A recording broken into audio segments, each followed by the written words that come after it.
Hello everyone.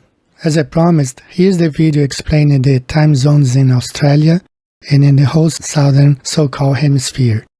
Our flat Earth is hidden within those time zones. I believe the Alaska Purchase is also one of the reasons they used to hide the flat Earth. The whole animosity between the United States and Russia throughout the Cold War, and it's still going on today, it's to hide and close off that particular region so we cannot find out what's really going on. Below the equator we have extremely weird time zones, 30 minutes time zones, 45 minutes time zones. It's the way they found to hide the extensive amount of land below the equator. The globe makes no sense. You have 19 time zones on the top of the globe, followed by 24 time zones between 40th parallel and the equator, and then below the equator you have 32 time zones. In the 1800s, when there was nothing else to discover, the whole Earth had been mapped out, explored, they then created the globe mathematics, and in 1835 they created the Haversine formula. But there was nothing else to discover. I'd like to be an explorer, like the great Magellan. Oh, you're too late. There's really nothing left to explore. This work is the result of research of Hervé Ribony. I decided to make a version in English, add some more slides to illustrate better what he's explaining to us. Hello, my name is Hervé Ribony. I've been a flat earther for 7 years. I want to share with you a few ideas concerning the flat earth, which to my knowledge have not yet been mentioned in any of what I have seen and heard on the matter. The aim of this video is to bring new elements to those seeking the truth and to help in the conception of the flat earth map. I will add that this somewhat technical presentation might not be recommended to those just getting started on this subject.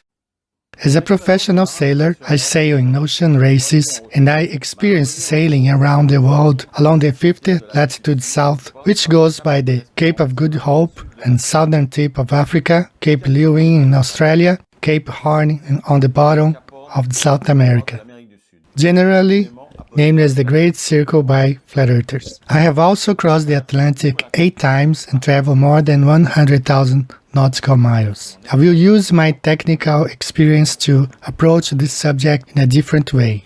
When I was a skipper, acting as captain, I frequently utilized maritime maps, and when I discovered the flat Earth, I asked myself how the manipulators went from a flat surface to a sphere without it being obvious that the sphere does not work, when taking into account travel times, distance, and the positions of the continents.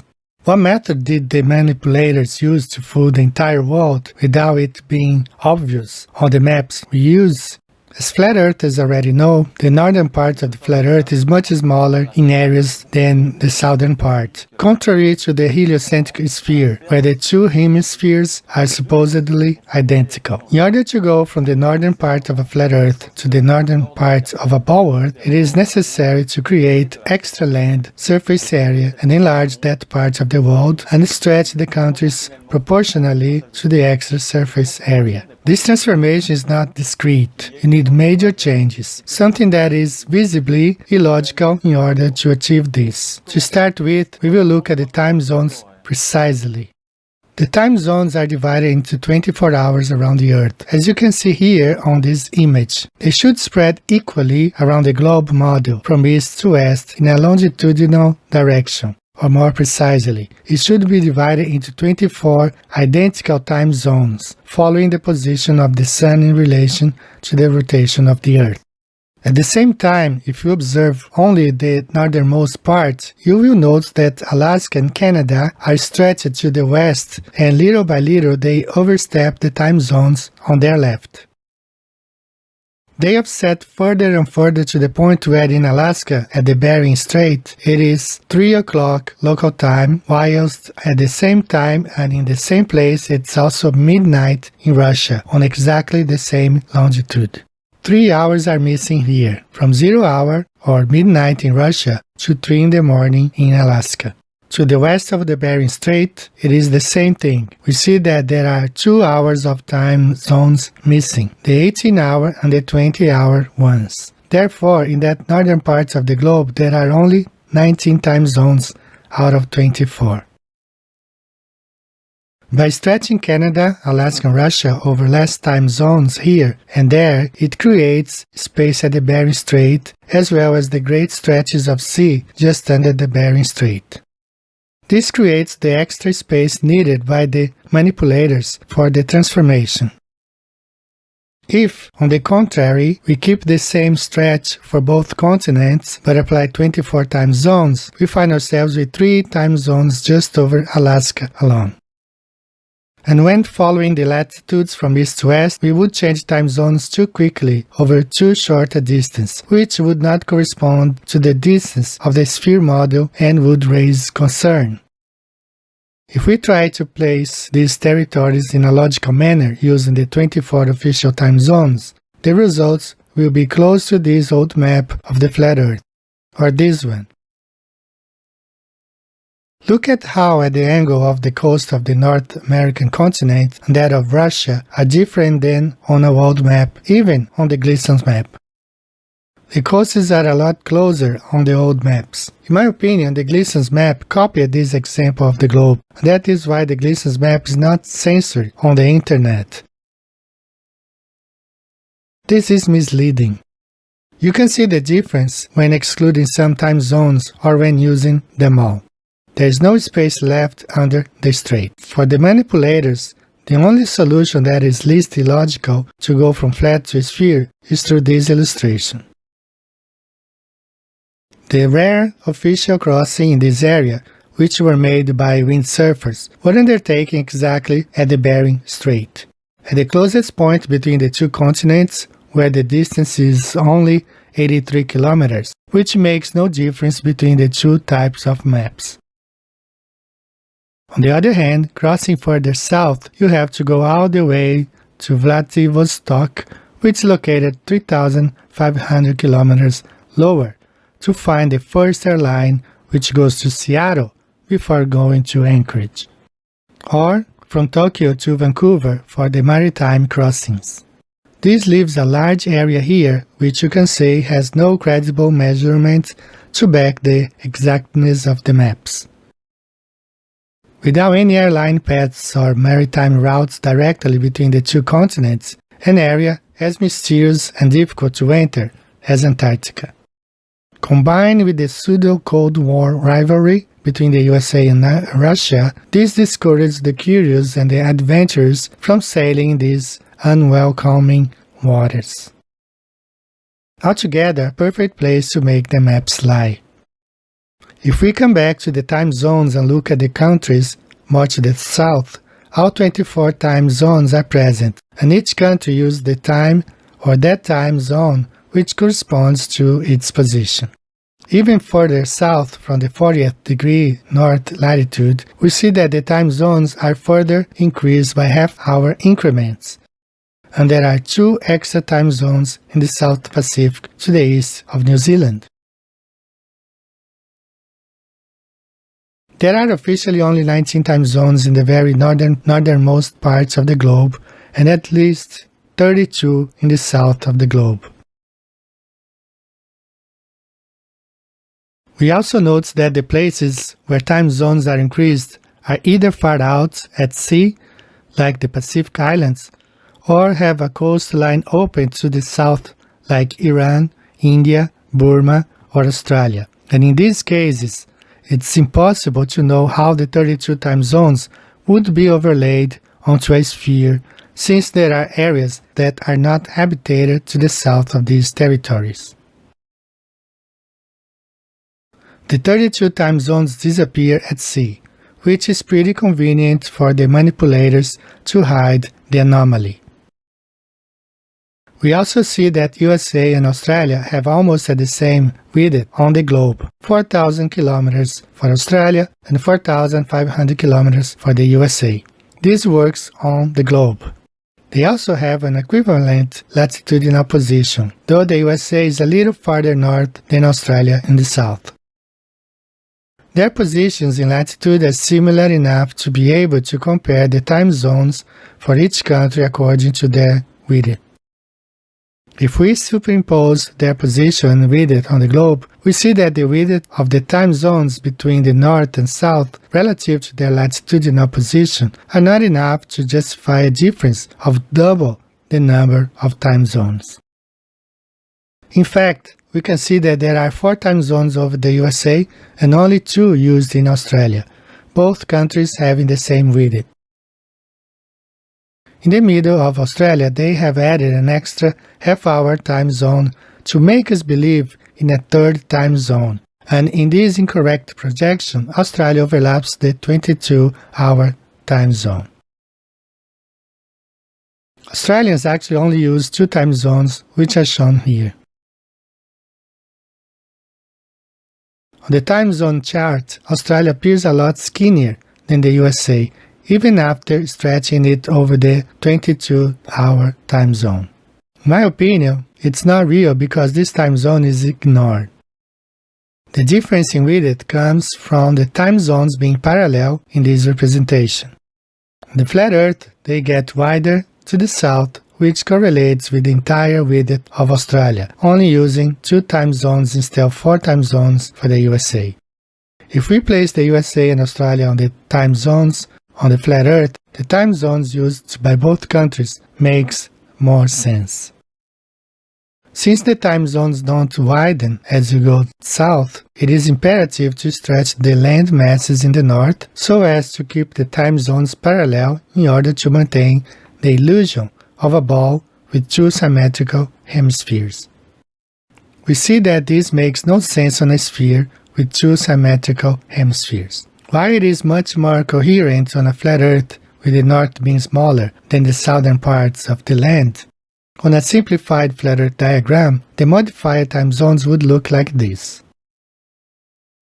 We can see that the further we get from the center, the more time zones were added by the manipulators in order to hide the larger surface dimensions of the southern time zones comparatively to the north.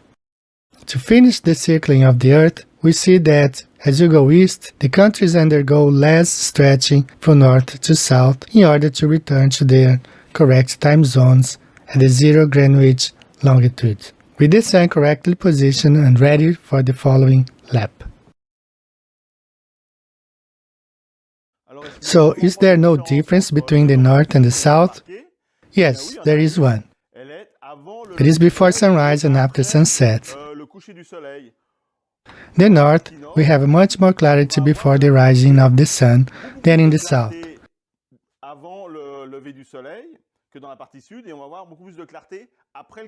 And we have much more clarity after the setting of the sun than in the south. This is because in the south the sun recedes a lot faster from the observer.